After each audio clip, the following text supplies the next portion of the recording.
In this video, I'm going to show you how to replace the return fuel line on a Ryobi trimmer. The return fuel line completes the fuel system circuit from the fuel tank to the carburetor, the primer bulb, and then back into the fuel tank.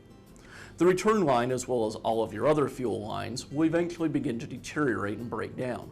They'll harden and crack, at which time you'll need to replace them. Replacing the return fuel line is easy to do, and I'm going to show you how. Return fuel lines, as well as many other parts, can be found on our website.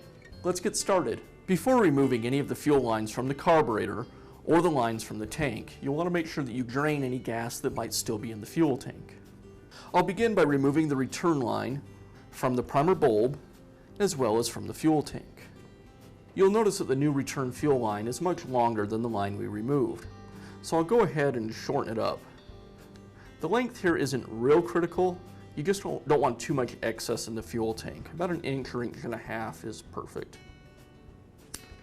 Now I want to take one end of the line that we're going to install and cut a slight taper on the end. This taper will make it much easier to thread the line into the fuel tank. Now I'll install the square end of the return line back onto the nipple on the primer bulb.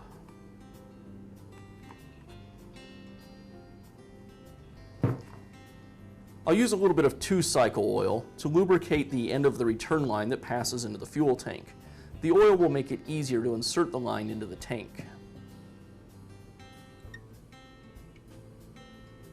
Now just thread it back up through the hole and into the fuel tank.